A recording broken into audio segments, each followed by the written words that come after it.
ஞாச திலக பிரகாசிகை என்கிற கிரந்தத்திலே இன்றைக்கு 13வது ஸ்லோகம் வியாக்கியானம். ஸ்லோகத்தை வாசிக்கிறேன். த்யக்தோபாய வ்யபாயானே ததுபயகரணே சத்ரபான் சானுதாபானே பூயோபி த்வத்பிரபத்யா பிரசமித கலுஷானே ஹந்த சர்வம் சஹஸ்வம் ரங்கின்யாசாந்தரங்காகில ஜனஹிததா கோச்சரத்வன்னிதேஷ பிரீதி பிராப்தஸ்வவர்ணாஸ்ரம சுபசரிதானே பாசி தன்யானன்யானே.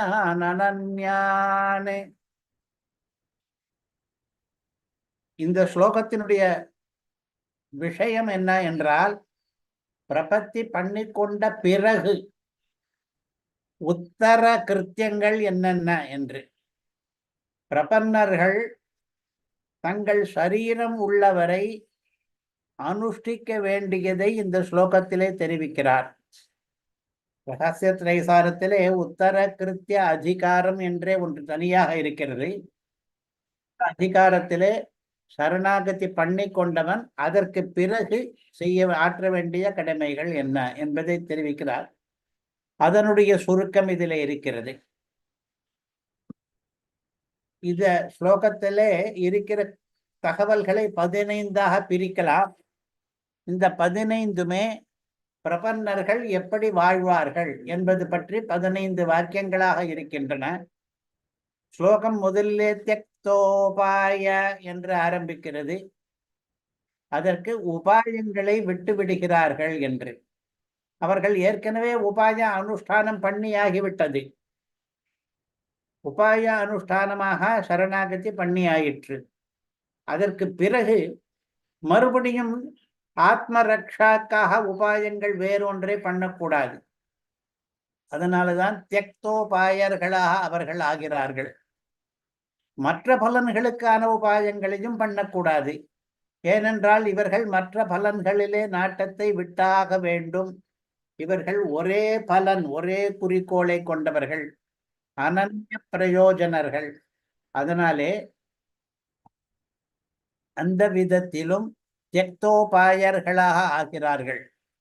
சில பேர் என்ன பண்ணுவார்கள், தங்களுக்கு அந்த பலனை அடைவதிலே இருக்கிற தீவிர அபிலாஷத்தினாலே, துவரையினாலே பல உபாயங்களை சேர்ந்து சேர்ந்து பண்ணுவார்கள். ஒரு உபாயம் பண்ணுவார்கள், அதற்கு பிறகு இன்னொன்று பண்ணுவார்கள். எதற்கும் இருக்கட்டுமே, இன்னொரு விதத்திலும் அதை முயற்சி செய்து பார்ப்போமே என்று ஒரு வீடு தேடுபவன் பல பேரிடம் சொல்லி வைப்பது போல, தானேயும் சென்று தேடுவது போல, அந்த மாதிரி பண்ணாமல் ஒரு உபாயம் அனுஷ்டித்தாயிற்று, அதிலே எனக்கு மகா விசுவாசம் ஏற்பட்டு விட்டது, மறுபடியும் அந்த பலனுக்காக இன்னொரு உபாயத்தை அனுஷ்டிக்க மாட்டேன் என்று விட்டுவிட வேண்டும். இது முதல் உத்தர கிருத்தியத்திலே இந்த உபாய தியாகம் என்பது முதலாக இருக்கிறது.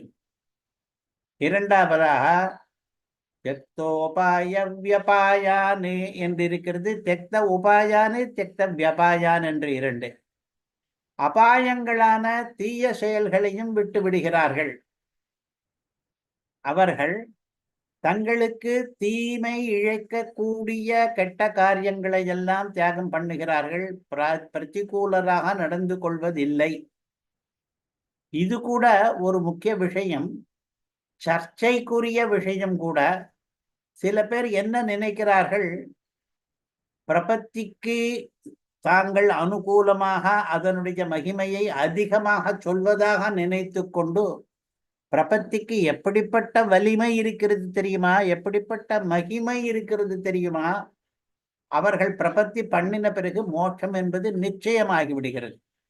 அப்படி நிச்சயமானபடியினாலே அவர்கள் அதற்கு பிறகு எப்படி வாழ்ந்தால் என்ன, அவர்கள் நரகத்துக்கு போக முடியுமா என்ன?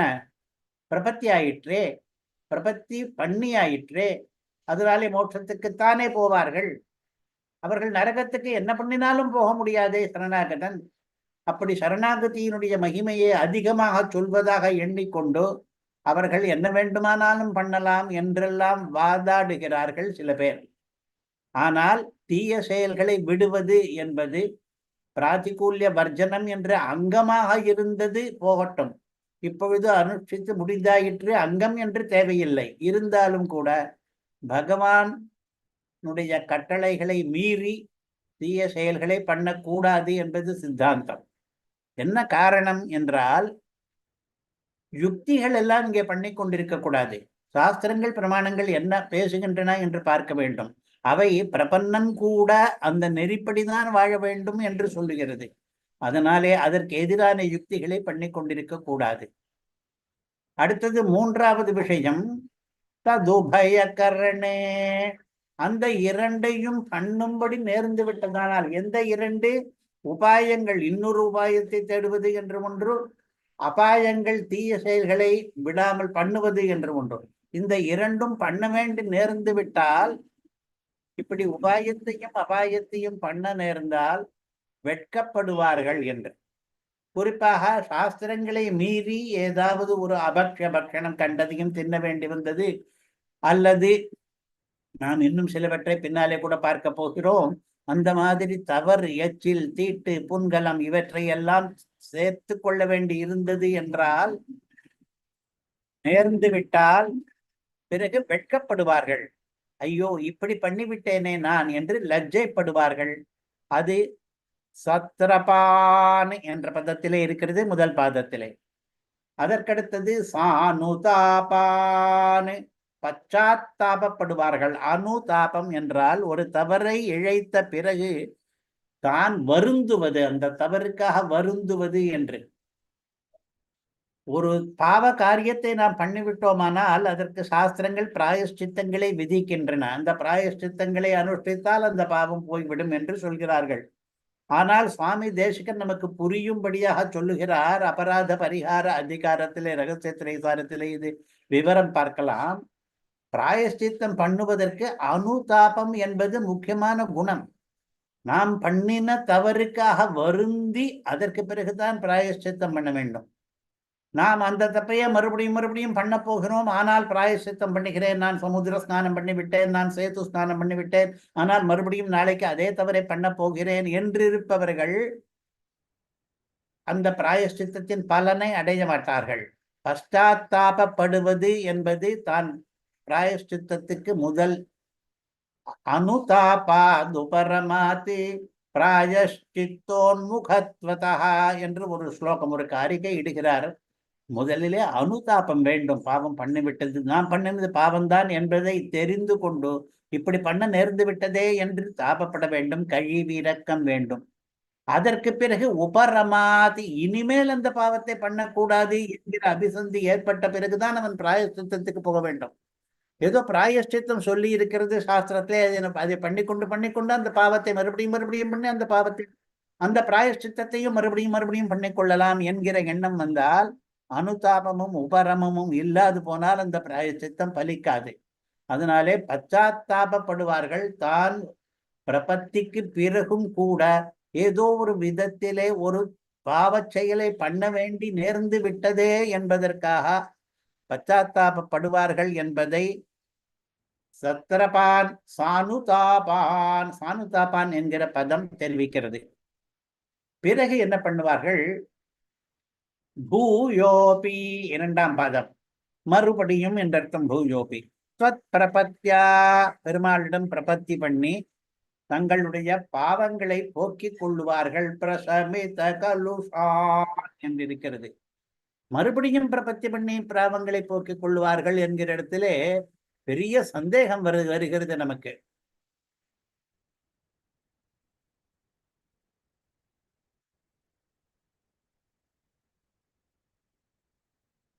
என்ன சந்தேகம் என்றால், மறுபடியும் எப்படி பிரபத்தி பண்ணலாம்? பிரபத்தி என்றது ஒரே ஒரு தடவை தான் பண்ணலாம். சகுருதேவ பிரபன்னாய, அப்படி ஸ்பஷ்டமாக சாஸ்திரங்கள் இரண்டாம் தடவை பிரபத்தி பண்ணக்கூடாது என்று சொல்லி இருக்கும் பொழுது, இங்கே பூயோபி பிரபத்தியா பிரசமித கலுஷான் என்று இருக்கிறதே, சுவாமி தேசிகனே பிரபத்தியை இரண்டாம் தடவை பண்ணக்கூடாது என்று ஸ்பஷ்டமாக ரகசிய திரைசாரத்திலே சாதிக்கிற அந்த தேசிகனே இந்த ஞாச திலகத்திலே பூயோபித்த பிரபத்தியா, மறுபடியும் ஒரு தடவை உன்னிடம் பிரபத்தி பண்ணி என்று எழுதுகிறாரே எப்படி என்று இதுவும் ஒரு சர்ச்சைக்குரிய விஷயமாக இருக்கிறது. அவர்கள் தங்கள் பாவங்களை போக்கிக் கொள்வதற்காக பிரபத்தி பண்ணுகிறார்கள் என்று, இதை பற்றியும் நாம் பின்னாலே பார்க்க போகிறோம். மறுபடியும் பிரபத்தி பண்ணக்கூடாது என்று சொன்ன சாஸ்திரமும் சரிதான். என்ன விசேஷம், என்ன வித்தியாசம் என்று பார்த்தோமானால், இதே ஆத்மரட்சணத்துக்காக, இதே மோட்ச பிராப்திக்காக மறுபடியும் பிரபத்தி பண்ணக்கூடாது. ஆனால் சென்ற பிரபத்தி, மோட்சார்த்த பிரபத்தி பண்ணின பிறகு ஏற்பட்ட பாவங்கள் எல்லாம் தமக்கு நசிக்க வேண்டும், பெருமாள் அந்த பாவங்களை பொறுத்து கொள்ள வேண்டும் என்பதற்காக வேறு ஒரு நோக்கத்துக்காக பெருமாளிடம் பிரபத்தி பண்ணுவதிலே பாதகமில்லை. மோட்சார்த்த பிரபத்தி தான் இரண்டாம் தடவை பண்ணக்கூடாது. வேறு ஒன்றுக்காக பிரபத்தி பெருமாளிடம் மறுபடியும் பண்ணலாம். இந்த வேறொன்று என்ன என்றால் பாவங்களை போக்கிக் கொள்ளுதல் என்பது. அந்த பிரபத்திக்கு பிராயஷ்சித்த பிரபத்தி என்று பெயர். அந்த பிராயஷ்சித்த பிரபத்தியை பண்ணி தங்களுடைய பாவங்களை போக்கிக் கொள்ளுவார்கள். புத்தி பூர்வகமாக பாபம் நேர்ந்திருந்தால் மட்டும் இது. ஒருவேளையும் பெரிய பாவங்கள், உட்கட்டமான பாவங்கள் இருக்குமோ என்று சந்தேகம் என்று மட்டும் இருந்ததானால் அதற்காக பிராயஷ்சித்த பிரபத்தி பண்ணிக்கொள்ள வேண்டியது கிடையாது. அதற்கடுத்த விஷயம், ஆறாவது விஷயம், இது 4வது பாதத்திலே இருக்கிறது. ஸ்வவர்ணாஸ்ரம சுபச்சரிதானே என்று தங்களுக்கு உரிய வர்ணாசிரம தர்மங்களை விடாமல் அனுஷ்டிப்பார்கள். தங்களுக்குரிய என்று ஸ்வ என்கிற பதம் இருக்கிறது. தங்களுக்குரிய என்றால் தாங்கள் எந்த வர்ணத்தவர்களோ, தாங்கள் எந்த ஆசிரமத்தவர்களோ அந்த தர்மங்கள். வர்ணங்கள் 4: பிராமண, கத்திரிய, வைசிய, சூத்ர என்று. ஆசிரமங்கள் 4: பிரம்மச்சாரி, கிரகஸ்தன், வானப்பிரஸ்தன், சந்நியாசி என்று. ஒவ்வொருவரும் ஒரு வர்ணம் தான் இருக்க முடியும், ஒரு ஆசிரமம் தான் இருக்க முடியும். உதாரணமாக நாம் எந்த வர்ணாசிரமத்தில் இருக்கிறோம் என்றால் பிராமண கிரகஸ்த என்று. பிராமண வர்ணம், கிரகஸ்தாசிரமம். அந்தந்த வர்ணத்துக்கும் அந்தந்த ஆசிரமத்துக்கும் ஏற்பட்ட தர்மங்கள் இருக்கின்றன, ஸ்ருதி ஸ்மிருதிகளிலே இருக்கின்றன. அந்த தர்மங்களை விடாமல் அனுஷ்டிப்பார்கள். உத்தர கிருத்தியத்திலேயும் இந்த சரணாகதர்கள், சர்ச்சை பண்ணுபவர்கள் என்ன பண்ணுகிறார்கள்? எதற்காக அந்த தர்மங்களை அனுஷ்டிக்க வேண்டும், எதற்காக நித்திய நைமித்திக கர்மங்களை எல்லாம் பண்ண வேண்டும்? இவன் தான் பிரபத்தி பண்ணியாயிற்றே, பிரபத்தி பண்ணினதுனாலே இவன் மகாவிஸ்வாசம் காரணமாக, பெருமாளுடைய கருணை காரணமாக மோட்சம் இவனுக்கு நிச்சிதமாகிவிட்ட பிறகு எதற்காக கைகாலமே ஆகமனம் பண்ணி முதலிய காரியங்களை எல்லாம் இவன் பண்ணுவதற்கான தேவை என்ன? எந்த காரியம் பண்ணினாலும் அதற்கு ஒரு பலனை உத்தேசித்து தானே பண்ணுகிறோம் என்றால், பகவத் பிரீத்தி என்ற பலனை உத்தேசித்து இவற்றை விடாமல் பண்ண வேண்டும் என்று சாஸ்திரம் விதித்திருப்பதாலே அதை பண்ணித்தான் ஆக வேண்டும் என்பது 6வது விஷயம். 7வது, அவற்றை, அதாவது அந்த தர்மங்களை, தாங்கள் பண்ணுகிற சந்தியாவந்தனம் உள்பட எல்லாவற்றையும் உன்னுடைய கட்டளையாக கருதி அனுஷ்டிப்பார்கள். ஏன் பண்ண வேண்டும் என்றால் பெருமாள் கட்டளையிட்டு விட்டார். அவர் சர்வ சுவாமி. குறிப்பாக பிரபன்னர்களுக்கு அவர் சுவாமி. அவருடைய சொல்லை, அவருடைய கட்டளையை நாம் மீறக்கூடாது. அவர் கட்டளையிட்டிருக்கிறார். அவர் கட்டளை என்று எப்படி தெரியும் என்றால் அவரே சொல்லி இருக்கிறார், ஸ்ருதி ஸ்மிருதிர் மமைவ ஆஜ்ஞா என்று. ஸ்ருதிகளிலும் ஸ்மிருதிகளிலும் இருக்கிற விதி நிஷேதங்கள் எல்லாம் என்னுடைய கட்டளைகள் தான் என்று சொல்லி இருக்கிறார் விஷ்ணு தர்மத்திலே. அதனாலே பெருமாள் இட்ட கட்டளையை நாம் மீறக்கூடாது என்பதற்காகவே அவர்கள் வர்ணாசிரம தர்மங்களை எல்லாம் அனுஷ்டிப்பார்கள். இது 7வதாக அவர்கள் பண்ணுகிற கிருத்தியங்கள். அதற்கடுத்தது 8வது, அந்த வர்ணாசிரம தர்மங்களை அனுஷ்டிக்கும் பொழுது பிரீத்தியோடு கூட அனுஷ்டிப்பார்கள் என்பது. அந்த காரியங்களை பண்ணும் பொழுது அவர்களுக்கு அதனாலேயே மன உவப்பு ஏற்படும். கடமை என்று மட்டும் பார்க்காமல், நமக்கு சுவாமியா இருக்கிறவன் நம்மை இதில் ஏவி விட்டானே, என்ன பண்ணுவது, பண்ணித்தானே ஆக வேண்டும் என்று கடனே என்று பண்ணாமல், பிரீத்தியோடு உகப்போடு கூட இதனாலே நாம் பகவன் முகோல்லாசத்தை ஏற்படுத்த போகிறோம் என்கிற மகிழ்ச்சியோடு கூட அதை அனுஷ்டிப்பார்கள். கைங்கரியங்களை உகந்து செய்யவும் என்று ரகசிய திரைசாரம். நாம் பெருமாளுக்கு பண்ணுகிற கைங்கரியங்கள் எதுவா இருந்தாலும் அதிலே நம்முடைய மனோபாவம் முக்கியம். உகந்து செய்ய வேண்டும். எந்த காரியம் பண்ணினாலும் மனசிலே எந்த எண்ணத்தோடு பண்ணுகிறோம் என்பது முக்கியம். கல்கஹா என்று ஒரு பதம் இருக்கிறது. தான்யேவ பாவோ பகதானி கல்கஹா என்று ஒரு ஸ்மிருதி வச்சனம் சொல்லுகிறது. நம் மனசிலே ஈடுபடுத்தாமல் நீ எவ்வளவு கைங்கரியம் பண்ணினாலும் அதெல்லாம் கல்கம். கல்கம் என்றால் சக்கை, சாரம் இல்லாதது, நிஸ்சாரம் என்ற அர்த்தம். நிறைய காரியங்கள் பண்ணலாம், ஆனால் மனசிலே மாத்திரம் காலுஷ்யம் இருந்து விட்டால், மனசு ஏதோ ஏதோ பண்ண சொன்னார், எங்க அப்பா பண்ண சொன்னாரே என்று பண்ணுகிறேன், எனக்கு என்னவோ அது வேண்டாம் என்றுதான் தோன்றுகிறது என்றெல்லாம் எண்ணத்தோடு பண்ணினால் அது பலன் அளிக்காது. அதனாலே தாங்கள் அனுஷ்டிக்கிற வர்ணாசிரம தர்மங்களை அவர்கள் பிரீத்தியோடு கூட உகப்போடு கூட அனுஷ்டிப்பார்கள். பிரீத்தி பிராப்த ஸ்வவர்ணாசிரம என்று இருக்கிறது. பிரீத்தி பிராப்த என்பதற்கு தங்கள் பிரீத்தியோடு கூட வர்ணாசிரம தர்மங்களை அனுஷ்டிப்பார்கள் என்று ஒரு அர்த்தம். பிரீத்தி பிராப்த என்பதற்கு பெருமாளுடைய பிரீத்திக்காக வர்ணாசிரம தர்மங்களை அனுஷ்டிப்பார்கள் என்று இன்னொரு அர்த்தம். பெருமாளுடைய பிரீத்திக்காக என்பது நாம் ஒவ்வொரு தடவை ஒவ்வொரு கர்மாவுக்கும் சங்கல்பம் பண்ணிக்கும் பொழுது ஸ்ரீ பகவதாஜ்ஞியா பகவத் பிரீத்தியர்த்தம் என்று பண்ணிக்கொள்கிறோம். பகவானுடைய பிரீத்திக்காகத்தான் இதை பண்ணுகிறேன். அது சந்தியாவந்தனமாயிருந்தாலும் சரி, பிரம்மயஜமாயிருந்தாலும் சரி, தேவர்க்கு தர்ப்பணமாயிருந்தாலும் சரி, பிராத்தஸ்தானமாயிருந்தாலும் சரி, தந்த தாவனமாயிருந்தாலும் சரி, எல்லாம் ஒவ்வொன்றுக்கும் சங்கல்பம் பண்ணிக்கொள்ளும் பொழுது பகவத் பிரீத்தியர்த்தம், நாராயண பிரீத்தியர்த்தம் என்று சங்கல்பம் பண்ணிக்கொள்கிறோம். பகவானுடைய பிரீத்திக்காக அதை அனுஷ்டிக்கிறோம். பயன் இல்லாமல் இல்லை, அந்த பயன் பகவத் பிரீத்தி என்கிற பயன். அதற்கடுத்த விஷயம், அவற்றை லோக சங்கிரகமாக அனுஷ்டிப்பார்கள் என்று. லோக சங்கிரகம் என்றால் இதனுடைய விளக்கம் பகவத்கீதையில இருக்கிறது. இங்கே என்ன பதம் இருக்கிறது என்றால் அகில ஜனஹித கோச்சர என்று. அகில ஹித ஜனதா கோச்சரமானது, அகில ஜன ஹிததா கோச்சரமானது என்றால் எல்லா ஜனங்களும் இதனால் பயனடைய வேண்டும் என்கிற எண்ணத்திலேதான் பகவானும் அந்த கட்டளைகளை அந்த எண்ணத்தில் தான் இட்டிருக்கிறார். இவனும் கூட தான் இந்த நித்திய நைமித்திக கர்மங்களை அனுஷ்டித்தால் தனக்கென்ன பலன் என்று பார்க்க மாட்டான். இவன் அதனாலே இந்த லோகக்ஷேமம் ஏற்படும், லோக கல்யாணம் ஏற்படும், உலகத்தாரெல்லாம் பயன் பெறுவார்கள்.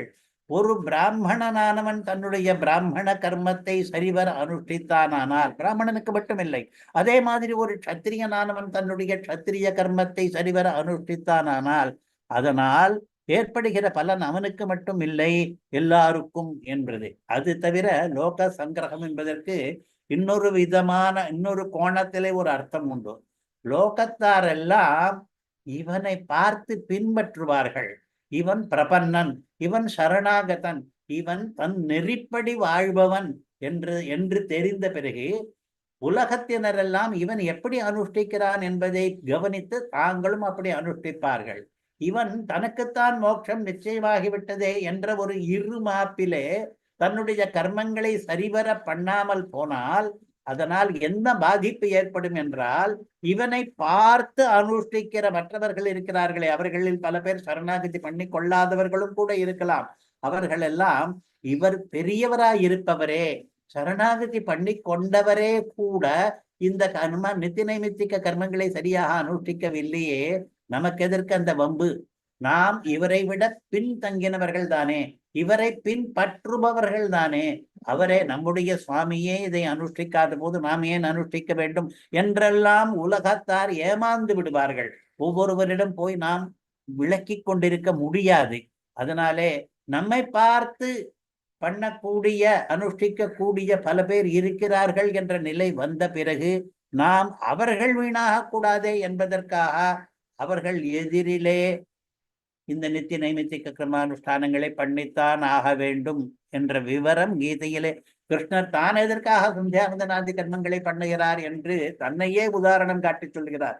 கிருஷ்ணர் பகவானுடைய அவதாரம் தான் என்பதை வெளிப்படையாக பறைசாற்றி கொண்டிருக்கிற அவதாரம். சதுர்புஜராக சங்க சக்கர தரராக காட்சி அளிக்கிற அந்த அவதாரத்திலே கூட எதற்காக அவர் சந்தியாவந்தனம் பண்ண வேண்டும் என்றால் அவர் சொல்லுகிறார், நான் சந்தியாவந்தனம் பண்ணவில்லை என்றால் என்னை பின்பற்றி வாழ்பவர்கள் எல்லாம் சந்தியாவந்தனம் பண்ண வேண்டாமோ என்று நினைத்து விடுவார்கள். அப்படி அந்த எண்ணத்துக்கு நான் இடம் கொடுத்தேனானால் அவர்கள் ஒவ்வொருவரிடம் போய் நான் விளக்கம் சொல்லிக் கொண்டிருக்க முடியாது, நான் பண்ண வேண்டாம் நீ பண்ண வேண்டும் என்று. அதனாலே நானே பண்ணிவிட்டால் சுலபமாகிவிட்டது, லோகத்தை எல்லாம் சரியாக சங்கிரகித்ததாகிவிட்டது. அதற்காக வாழணும், எல்லா கர்மங்களையும் வர்ணாசிரம தர்மங்களை எல்லாம் பிரபத்திக்கு பிறகும் கூட அனுஷ்டிக்க வேண்டும். அதுதான் அகில ஜனஹிதம் என்று கருதி உன் நிர்தேசம். அங்கே எப்படி பதம் இருக்கிறது? அகில ஜனஹிததா கோச்சரத்வன் நிதேச என்று இருக்கிறது. தொத்தி ரங்கநாதனே, தொத்தி உன்னுடைய நிதேசம் கட்டளையானது அகில ஜன ஹிததா கோச்சரம், எல்லா ஜனங்களுக்கும் ஹிதமாயிருக்க வேண்டும் என்பதற்காக பண்ண கட்டளையா இருக்கிறது. இங்கே கட்டளை என்று சொன்னது ஸ்ருதி ஸ்மிருதிகளிலே இருக்கிற விதி நிஷேதங்கள், எத்தனையோ கட்டளைகள். அந்த பகவானுடைய கட்டளைகள் எல்லாம் எந்த நோக்கத்தோடு கட்டளையிடப்பட்டிருக்கின்றன என்று பார்த்தால் அகில ஜனஹிதம், எல்லா ஜனங்களுக்கும் இதனால் பயன் நன்மை விளைய வேண்டும் என்ற எண்ணத்தோடு பகவான் அந்த கட்டளைகளை இட்டிருக்கிறார். அதற்கடுத்தது 12வது விஷயம், இவர்கள் ரங்கின்னே ஞாசாந்தரங்க என்று 3வது பாதம் ஆரம்பிக்கிறது. ரங்கின்னு ரங்கத்திலே இருப்பவனே, ஞாசாந்தரங்க ஞாசத்தினாலே உனக்கு அந்தரங்கர்களாக இவர்கள் ஆகிறார்கள் என்று. பகவானுக்கு அந்தரங்கர்கள் என்றால் பகவானோடு அணுக்கம் பெற்றவர்கள், சாமீபியம் பெற்றவர்கள், அவனுக்கு மிகவும் நெருங்கினவர்களாக ஆகிறார்கள். எப்படி ஆக முடிகிறது என்றால் இவர்கள் ஞாசம், ஞாசம் என்பது பரநியாசம், பரநியாசம் என்பது சரணாகதி. அந்த சரணாகதியை பண்ணினதன் மூலமாக பகவான் இவர்களை நெருங்கி இருக்கிறான். ரங்கின் ஞாசாந்தரங்க என்று. பிறகு 4வது பாதத்தின் முடிவு தன்யான் அனன்யானே என்று. அவர்கள் தன்யர்களாக வாழ்வார்கள். கிருத்த கிருத்தியாதிகாரம் என்று ஒன்று இருக்கிறது. அதிலே இவன் பரநியாசம் பண்ணினவன், அனுஷ்டித்தவன், உபாயானுஷ்டானத்தை முடித்தவன் கிருத்த கிருத்தியன், பண்ண வேண்டிய கடமையெல்லாம் ஆற்றினவனாக ஆகிறான். அவன் மகாபாகியசாலி. சரணாகதி பண்ணினவனுடைய பாக்ய விசேஷத்தை பற்றி புராணங்கள் நிறைய சொல்லுகின்றன. முக்கியமாக ஆகம கிருத்தங்கள் அதிகமாக பேசுகின்றன. இவர்கள் தன்யர்கள், கொடுத்து வைத்தவர்கள், அதிருஷ்டசாலிகள், பாக்கியசாலிகள். ஏதோ ஒரு ஆச்சாரியனை கிடைக்க பெற்று அவன் மூலமாக ஆத்ம ரட்சணம் பண்ணி பெருமாளோடு ஆத்ம விவாகம் பண்ணி கொண்டவர்கள். அதனாலே தன்யர்கள்.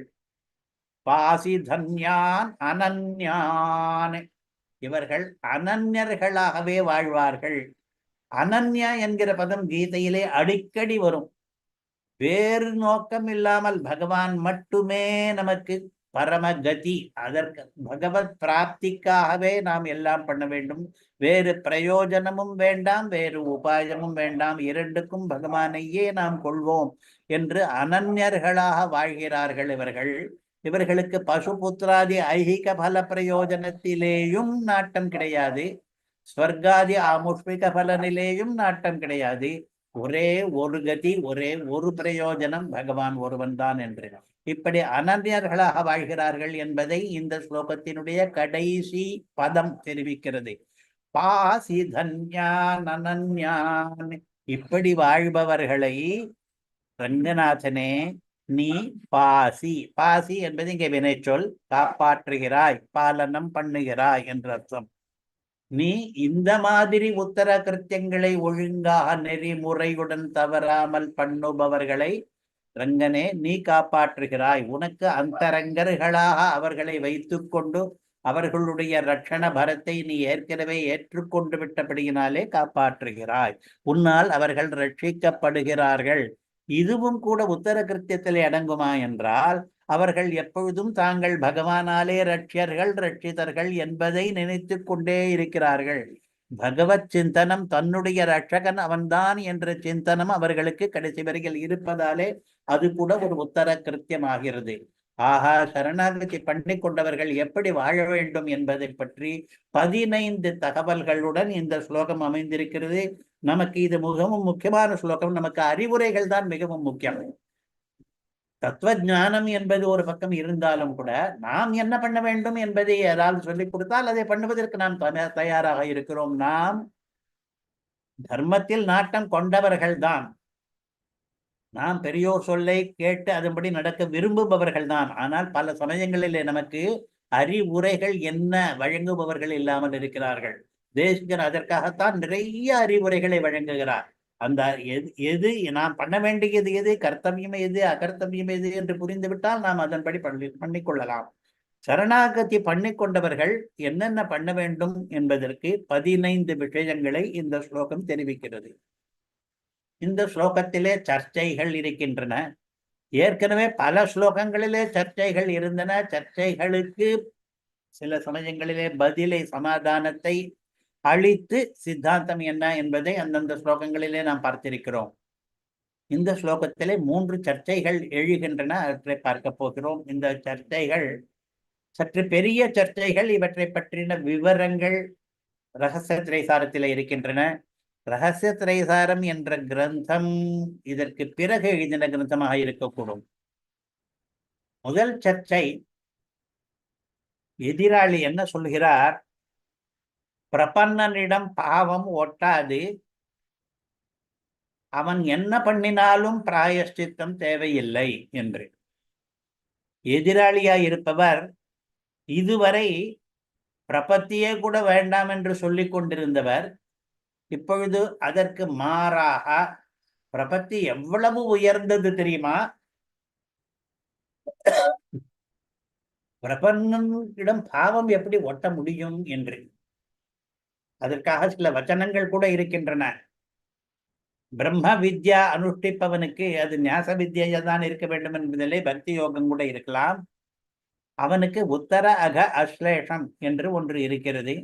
சாந்தோக்கிய உபனிஷத்திலே ஒரு வேத வாக்கியமும் அதை தெரிவிக்கிறது. தததிகமா அதிகரணம் என்ற ஸ்ரீபாஷ்யத்திலேயும் அதை பற்றி விசாரம் உண்டு. அதனாலே நான் சப்பிரமாணமாகத்தான் சொல்கிறேன், ஸ்வயுக்தியினாலே சொல்லவில்லை. வித்யானுஷ்டாதாவுக்கு பாவம் ஒட்டாது என்று வசனங்கள் நிறைய இருக்கின்றன.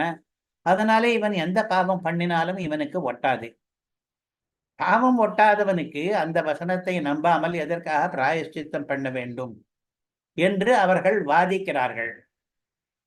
ஆனால் சித்தாந்தம் என்ன, தேசிகன் என்ன நிர்ணயம் பண்ணி இருக்கிறார் என்றால், பிரபத்தி பண்ணிவிட்ட காரணத்தினாலே ஒருவனுக்கு பிராவங்களை எல்லாம் பண்ணக்கூடிய உரிமம் கிடைத்து விடாது. அப்படி கிடைக்கும் என்று இருந்தால் லோகத்திலே எல்லாரும் சுலபமாக பிரபத்தி பண்ணி கொண்டு விட்டு எல்லா பாவச் செயல்களையும் பண்ணு ஆரம்பித்து விடுவார்கள்.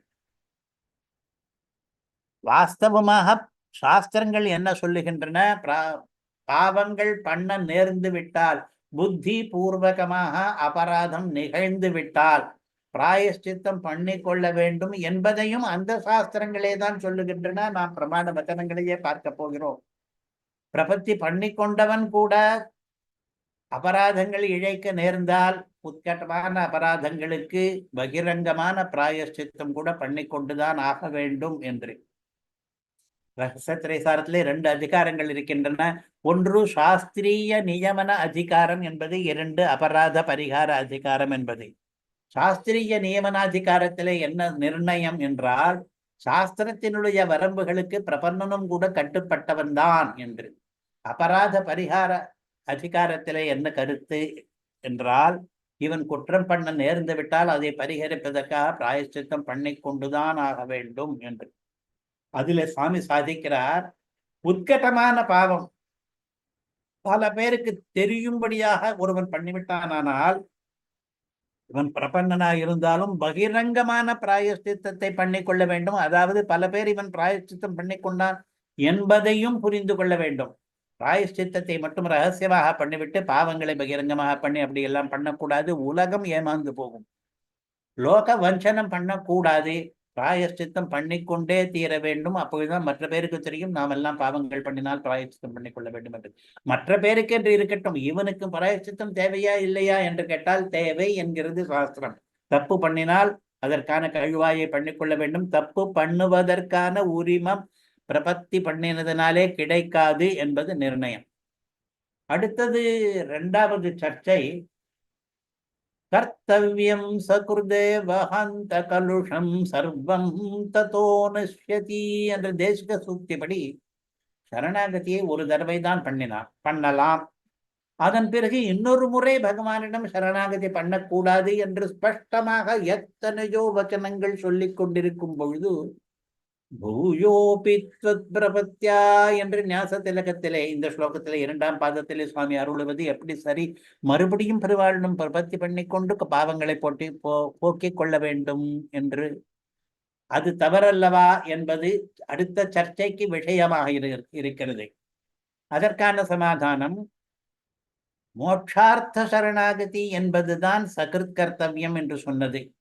அந்த மோட்சார்த்த சரணாகதியை மறுபடியும் பண்ணக்கூடாது என்பதிலே விவாதம் இல்லை. ஆனால் மோட்சார்த்த சரணாகதி தவிர வேறொரு பலனுக்காக சரணாகதி பண்ணினால் பண்ணலாம்.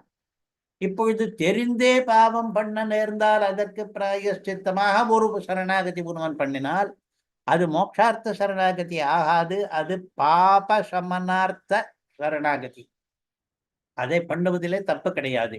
ஒரே பலனுக்காக 2 தடவை சரணாகதி கூடாதே தவிர வெவ்வேறு பலன்களுக்காக பண்ணும் பொழுது, அதுவும் விகிதமாயிருப்பதை பண்ணும் பொழுது, அதாவது நம்முடைய சாஸ்திர கிரந்தங்கள் நமக்கு தெரிவிக்கின்றன பாவத்தை போக்கிக் கொள்வதற்காக சரணாகதி பண்ணலாம் என்று. அது மறுபடியும் பாவம் நேர்ந்தால் மறுபடியும் பிராயஷ்சித்தமாக கூட அதை பண்ணலாம். ஆகையாலே விகிதமாயிருப்பதை சாஸ்திரங்கள் பண்ணு என்று எதை சொல்லுகிறதோ அந்த சரணாகதியை மறுபடியும் பண்ணினதுனாலே தோஷம் கிடையாது. நமக்கு சாஸ்திர பிரமாணம்தான் முக்கியம். நாம் பிரமாணத்தை தான் அனுசரித்து போக வேண்டுமே தவிர நமக்காக தோன்றுகிற யுக்திகளை வைத்துக் கொண்டு பிரமாணத்தை பாதிக்க கூடாது என்று இந்த சர்ச்சையிலே நிர்ணயம். அடுத்த சர்ச்சை, பிரபத்திக்கு பிறகு வர்ணாசிரம தர்மங்கள் தேவையில்லை என்று. அந்த வாதமும் நன்றாகத்தான் இருக்கிறது. ஏனென்றால் இத்தனை நாட்களாக பிரபத்தியை குறைவாக மதிப்பிட்டவர்கள் இன்றைக்கு 3 சர்ச்சையிலும் பிரபத்தியை உயர்வாக சொல்லுகிறார்கள். பிரபத்தி எவ்வளவு மகிமை கொண்டது தெரியுமா? அதற்கு பிறகு எதற்கு தர்மங்கள் எல்லாம் பண்ண வேண்டும்? வேண்டாம். அவற்றால் ஆக வேண்டியது என்ன என்று பூர்வபக்ஷவாதம். ஒருவன் வர்ணாசிரம தர்மத்தை அனுஷ்டிக்கிறான் என்றால் ஏதோ ஒரு பலனை கருதிதான் அனுஷ்டிக்கிறான். எந்த பலன் என்றால் அந்த தர்மத்தினாலே அவனுக்கு புண்ணியம் வரும், அந்த புண்ணியத்தினாலே அவனுக்கு ஸ்வர்க்கம் வரும் அல்லது மோட்சமே கூட வரும் என்று ஒன்றை கருதிதானே வர்ணாசிரம தர்மங்களை பண்ணுகிறான். வர்ணாசிரம தர்மங்கள் பிரபந்தனுக்கு எதற்காக? பிரபந்தனுக்கு மோட்சம் நிச்சயமாகிவிட்டது, நிச்சயமாக இவனுக்கு கிடைக்கப் போகிறது. அதற்கு பிறகு வர்ணாசிரம தர்மங்களுடைய தேவை என்ன? அனாவசியமாக ஒன்றை அனுஷ்டித்துக் கொண்டிருப்பானேன் என்று வாதம். நிர்ணயம் என்ன? சித்தாந்தம் என்ன? பிரபத்திக்கு பிறகும் கூட அவரவருடைய வர்ணாசிரம தர்மங்களை அனுஷ்டித்துத்தான் ஆக வேண்டும். ஏனென்றால் அது பகவானுடைய கட்டளை. நீ வர்ணாசிரம தர்மங்களை அனுஷ்டி என்று பகவானுடைய கட்டளை இருக்கும் பொழுது துவன்னிதேச பிரீத்தி பிராப்த துவன்னிதேச என்று இருக்கிறது. உன்னுடைய கட்டளை ஆகிவிட்டதே. அது கட்டளையை மீறலாமோ? எந்த பகவானிடம் தான் ஆத்ம விவாகம் பண்ணி கொண்டானோ அந்த பகவான் சொல்வதை தான் எப்படி தட்ட முடியும்? இந்த கட்டளைக்கு அவன் உட்பட்டு கீழ்பட்டுத்தானே ஆக வேண்டும். அதனாலே வர்ணாசிரம தர்மங்களை அனுஷ்டி என்று பகவான் கட்டளை இட்டானால் பகவானிடம் எல்லா பொறுப்பையும் ஒப்படைத்து விட்ட நாம் இன்னும் மற்றவர்களை விட அதிகமாக அவனுடைய கட்டளைகளை பாலனம் பண்ண வேண்டும். ஆஜ்ஞா பாலனம் பண்ண வேண்டும், ஆஜ்ஞோல்லங்கனம் பண்ணக்கூடாது. அதற்காக வர்ணாசிரம தர்மங்களை அனுஷ்டிக்க வேண்டும் என்பது நம்முடைய சித்தாந்தம். இப்பொழுது இந்த ஸ்லோகத்திலே 15 உத்தர கிருத்தியங்களை நாம் பார்த்தோமே, இந்த 15ஐயும் ஒவ்வொன்றாக இப்பொழுது பார்க்க போகிறோம். குறிப்பாக இந்த பிரகாசிகா வியாக்கியானத்தின் மூலமாக பார்க்க போகிறோம். முதலாவது தியக்தோபாய என்பது உபாயங்களை விட்டவர்கள் என்று. பிரபத்திக்கு பிறகு வேறு ஒரு உபாயம் பண்ணாதவர்கள் என்று. இதற்கு 3 விதமான தாத்பரியங்கள் உள்கருத்துகள் இருப்பதாக நம்முடைய உரை ஆசிரியர்கள் காட்டுகிறார்கள். முதல் கருத்து என்ன என்றால், மேற்கோள் குறிக்குள்ளே இருப்பது மதுராந்தகம் சுவாமியினுடைய ஞாசதிலக பிரகாசிகாவில் இருக்கிற வாக்கியம். ஐஹிகமும் ஆமுஷ்மிகமும் ஆகிய பலத்தை தரவல்லது காமிய கர்மா என்று. ஐஹிகம் என்றால் இம்மை பலன், இந்த உலகத்திலேயே இந்த ஜன்மத்திலேயே கூட நமக்கு கிடைக்கிற பலன் ஐஹிக பலன். பசுபுத்திராதிகள் என்று சொல்வது வழக்கம். நமக்கு செல்வம் வேண்டும், பசுக்கள் வேண்டும், புத்திரர்கள் வேண்டும் இத்தியாதியான பலன்கள் ஐஹிகம் என்று. ஆமுஷ்மிகம் என்றால் இந்த உலகத்தில் இல்லை, பரலோகத்திலே, அது ஸ்வர்காதி லோகத்திலே, வேறொரு லோகத்திலே நமக்கு இந்த ஜென்மாவசானத்துக்கு பிறகு கிடைக்க போகிற பலன் ஆமுஷ்மிக பலம் என்று பெயர். இவ்விரண்டையும் தரவல்லது காமிய கர்மா. காமிய கர்மத்துக்கு உதாரணம் புத்திர காமேஷ்டி, காரீரேஷ்டி முதலியன காமிய கர்மங்கள். ஒரு பலனை கருதி பண்ணுகிற கர்மாக்கள். மதுராந்தகம் சுவாமியினுடைய கருத்து என்ன என்றால், இங்கே தியக்தோபாய என்ற இடத்திலே உபாய என்பதற்கு இந்த காமிய கர்மங்கள் தான் அர்த்தம். காமிய கர்மங்களை தான் விட வேண்டும் என்று தியக்தோபாய என்ற முதல் கருத்து சொல்லுகிறது. காமிய கர்மங்களை எப்படி உபாய என்ற பதத்தாலே சொல்லலாம் என்றால், இவை ஏதோ ஒன்றுக்கு உபாயமாக இருக்கின்றன இந்த காமிய கர்மங்கள். உதாரணமாக புத்திர காமேஷ்டி என்பது புத்திர பிராப்தி என்கிற பலனுக்கு உபாயம். காரீரேஷ்டி என்பது மழையை பெறுதல் என்கிற பலனுக்கு உபாயம். இந்த மாதிரி வேதத்தில் சொன்னவா ஸ்மிருதிகளிலே சொன்ன எத்தனையோ காமிய கர்மாக்கள் ஒவ்வொரு பலனுக்கு உபாயமாக இருக்கின்றன. அந்த உபாயங்கள் எல்லாம் வேறு பலன்களுக்கான உபாயங்கள் எத்தனையோ இருக்குமே. மோட்சம் என்கிற பரம புருஷார்த்த பலனுக்கான உபாயத்தை அனுஷ்டித்தான பிறகு மற்ற பலன்களுக்கான உபாயங்களை எல்லாம் இவன் விட்டுவிட வேண்டும் என்று தியக்தோபாய என்பதற்கு அர்த்தம் என்று இந்த உரை சொல்லுகிறது. எல்லா காமிய கர்மாக்களும் ஏதோ ஒன்றுக்கு உபாயமாகத்தான் இருக்கும். இவற்றை எல்லாம் பிரபன்னன் பண்ணமாட்டான் என்பது தியக்தோபாய என்பதற்கு அர்த்தம் என்று பிரகாசிகா உரை. இன்னும் சில உரைகள் சற்று வித்தியாசமாக சொல்லுகின்றன. இரண்டாம் கருத்து, பிரபன்னன் எத்தனையோ காரியங்களை பண்ணுவான், அவற்றை கைங்கரியங்களாக பண்ணுவானே அன்றி உபாயமாக பண்ண மாட்டான் என்பது இதற்கு கருத்து.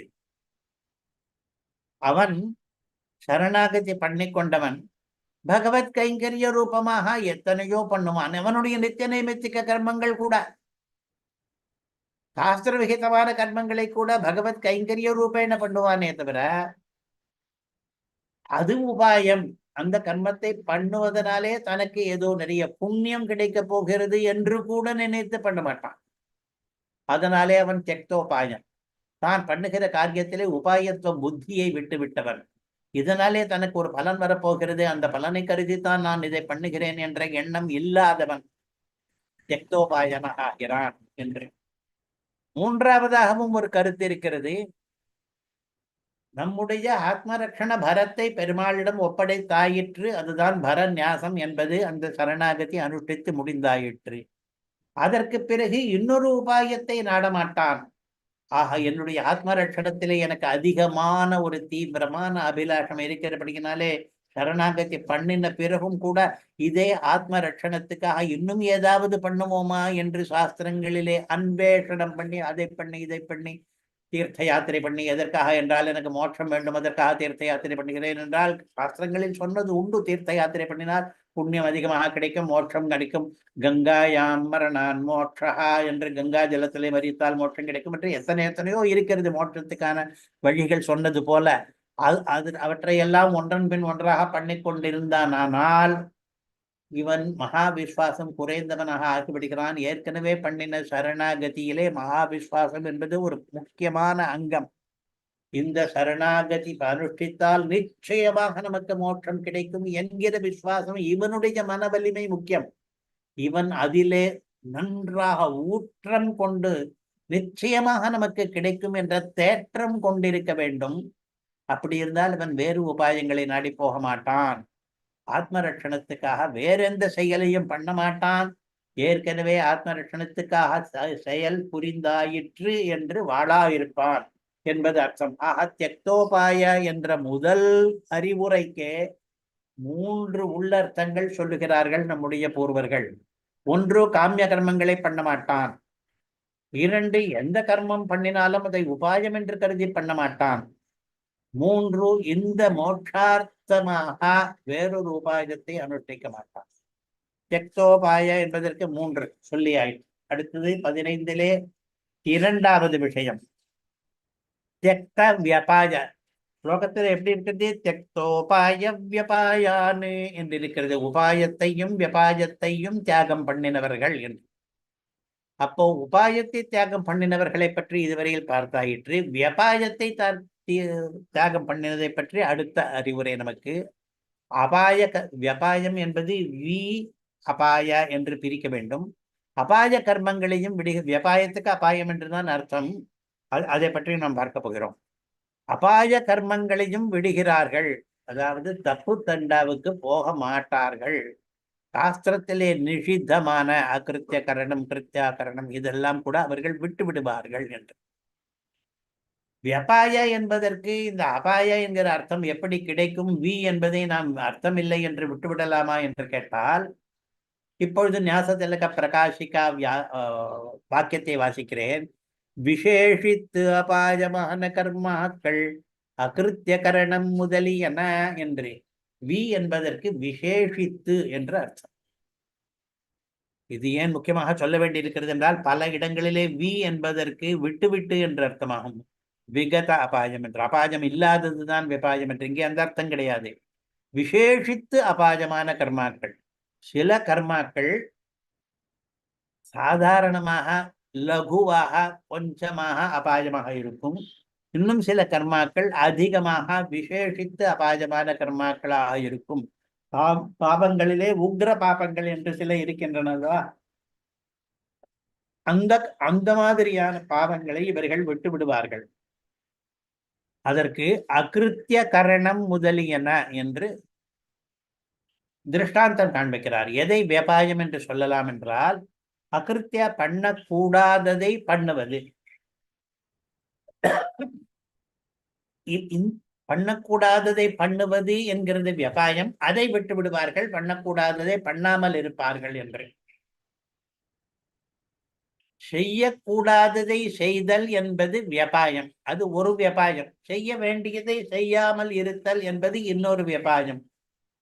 வியபாயங்கள் எத்தனையோ இருக்கின்றன. பகவதபச்சார, பாகவதாபச்சார, சஹ்யாபச்சார என்று கத்தியத்தில் அடுக்கினாற் போல் எவ்வளவோ வியபாயங்கள் இருக்கின்றன.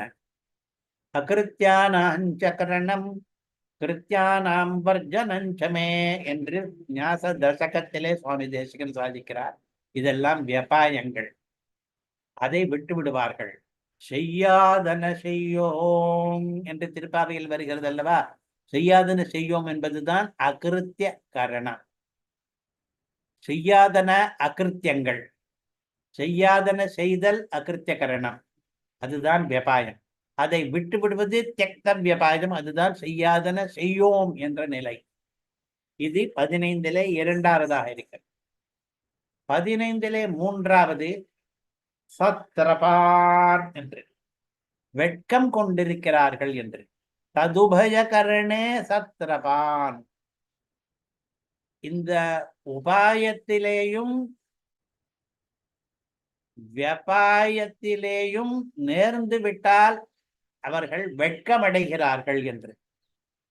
நாம் இந்த தவறை புரியும்படியாக ஆகிவிட்டதே என்று அதற்காக லஜ்ஜை கொள்ளுகிறார்கள். திரபா என்றால் வெட்கம், ச என்றால் கூடின. சத்ரபர்கள் வெட்கத்தோடு கூடினவர்கள், சத்ரபான் வெட்கத்தோடு கூடினவர்களை என்று அர்த்தம். ஆழ்வார்களும் நமக்கு அப்படித்தான் காண்பிக்கிறார்கள். நாம் தவறு புரிந்துவிட்டால் வெட்கமடைய வேண்டும் என்று. திருமாலையிலே ஒரு பாசுரம் உள்ளத்தே உறையும் மாலை என்று ஆரம்பிக்கிறது. கள்ளத்தேன் நானும் தொண்டாய் தொண்டுக்கே கோலம் பூண்டு என்றே. நான் கள்ளத்தேன், கபடமான எண்ணங்களை கொண்டவன் நானும் தொண்டாய் பக்தர்களுடைய கோஷ்டியிலே சேர்ந்து கொண்டு தொண்டுக்கே கோலம் பூண்டு, எனக்கும் பக்தி இருக்கிறது என்று வேஷம் போட தெரிகிறது எனக்கு. ஆனால் உள்ளுக்குள்ளே நான் கள்ளத்தேன், கள்ளமான எண்ணத்தை கொண்டிருக்கிறேன். அதற்காக வெட்கப்படுகிறேன் என்றால், பொதுவாக தவறு பண்ணினவர்கள் எப்பொழுது வெட்கப்படுவார்கள் என்றால், தன்னுடைய தவறு பிறருக்கு தெரிந்துவிடப் போகிறதே என்ற நிலை வரும்பொழுதுதான் வெட்கப்படுவார்கள். அடடா இப்படி ஆகிவிட்டதே என்று.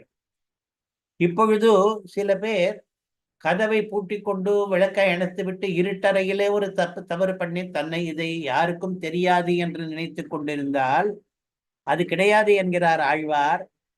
லோக சாட்சிகள் என்று சில பேர் இருக்கிறார்கள். முக்கியமாக பகவான் சாட்சியாக இருக்கிறான் எல்லாவற்றுக்கும். உள்ளுவார் உள்ளிற்றெல்லாம் உடனிருந்து அரிதி. பகவானே, நீ உள்ளுவார் நினைக்கிறவர்கள் உள்ளிற்றெல்லாம் என்னென்ன நினைக்கிறார்கள் என்பதை எல்லாம் உடனிருந்து அவர்களோடு கூடவே ஹிருதயத்திலேயே வாசம் பண்ணி கொண்டு நீ அறுதி தெரிந்து கொண்டு விடுகிறாய். அதனாலே நான் மற்ற ஜனங்கள் எல்லாம் நான் வெளியிலே என்ன வேஷம் பண்ணி கொண்டிருக்கிறேன், எந்த மாதிரியாக கைங்கரியம் பண்ணுவது போல் வேஷம் போடுகிறேன் என்பதை மட்டும்தான் அறிவார்கள். என்னுடைய மனசுக்குள்ளே எந்த மாதிரியான சிந்தனை இருக்கிறது என்பதையும் நீ அறிந்து கொண்டு விடுகிறாய். அதனாலே நான் ரகசியமாக எந்த தப்பையும் செய்ய முடியவில்லையே, இந்த தப்பை தெரிந்து கொண்டவர்களும் இருக்கிறார்களே என்று நினைக்கும் போது எனக்கு லஜ்ஜை வருகிறது. வெள்கி போய் என்னுள்ளே நான் விலவரச் சிரித்திட்டேனே. வெள்கி போய் வெட்கம் கொண்டவனாக ஆகி எனக்கு சிரிப்பு வருகிறது. அடாடா, நான் இந்த தப்பை பண்ணும்பொழுது யாருமே பார்க்கவில்லை என்று நினைத்து பண்ணிவிட்டேனே. ஆனால் நான் எந்த எண்ணத்தோடு அதை பண்ணினேன் என்பதெல்லாம் பகவானுக்கு தெரியுமே, இன்னொருத்தருக்கு தெரிந்து போய்விட்டது என்று நினைக்கும் பொழுது எனக்கு லஜ்ஜை வருகிறது. நான் என்னுள்ளே சிரிக்கிறேன். அப்பொழுது கூட லோகத்தாருக்கெல்லாம் நான் படுகிற லஜ்ஜை தெரிய வேண்டாம் என்று ஒரு ஹாசம் பண்ணுகிறேனே, அது என்னுள்ளே சிரித்துக் கொள்ளுகிறேன்.